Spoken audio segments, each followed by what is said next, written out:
cambio porque estabas cansado? No, ha sido opción del míster, creo que también necesitábamos un jugador distinto arriba y creo que nos vino bien también. Y te ha dicho en rueda de prensa que era porque estás acumulando muchos minutos y igual no estás un poco cansado. Sí, o sea, es que llevo una temporada que no vengo jugando muchos partidos y he jugado el último sábado, pero lo he decidido y creo que también ha venido bien el equipo, un tipo de juego distinto con Nico y al final hicimos también el 2-2. Te ha vuelto a lavar en rueda de prensa, ¿estás contento? Sí, más que nada contento por jugar. Y para el partido de vuelta tienes una ventaja, es un mal resultado para el Valencia este.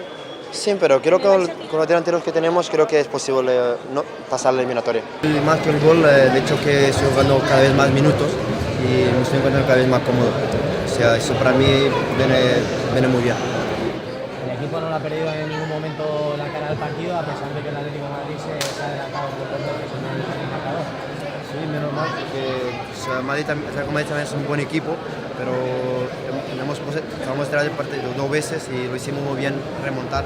Ahora pensar que el próximo partido contra ellos va a ser muy difícil. ¿Qué porcentaje hay en la eliminatoria? ¿Qué porcentaje tiene el Valencia?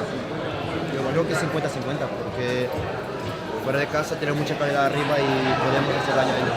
Manuel, hoy has sido tú mucho más feliz en Mestalla, el marcador no ha sido bueno, pero personalmente por el gol y por la ovación de la afición, ¿qué es mucho más bonito en Mestalla? No sé si es la más bonita, pero es la primera vez que hago un gol en Mestalla y por eso estoy muy contento.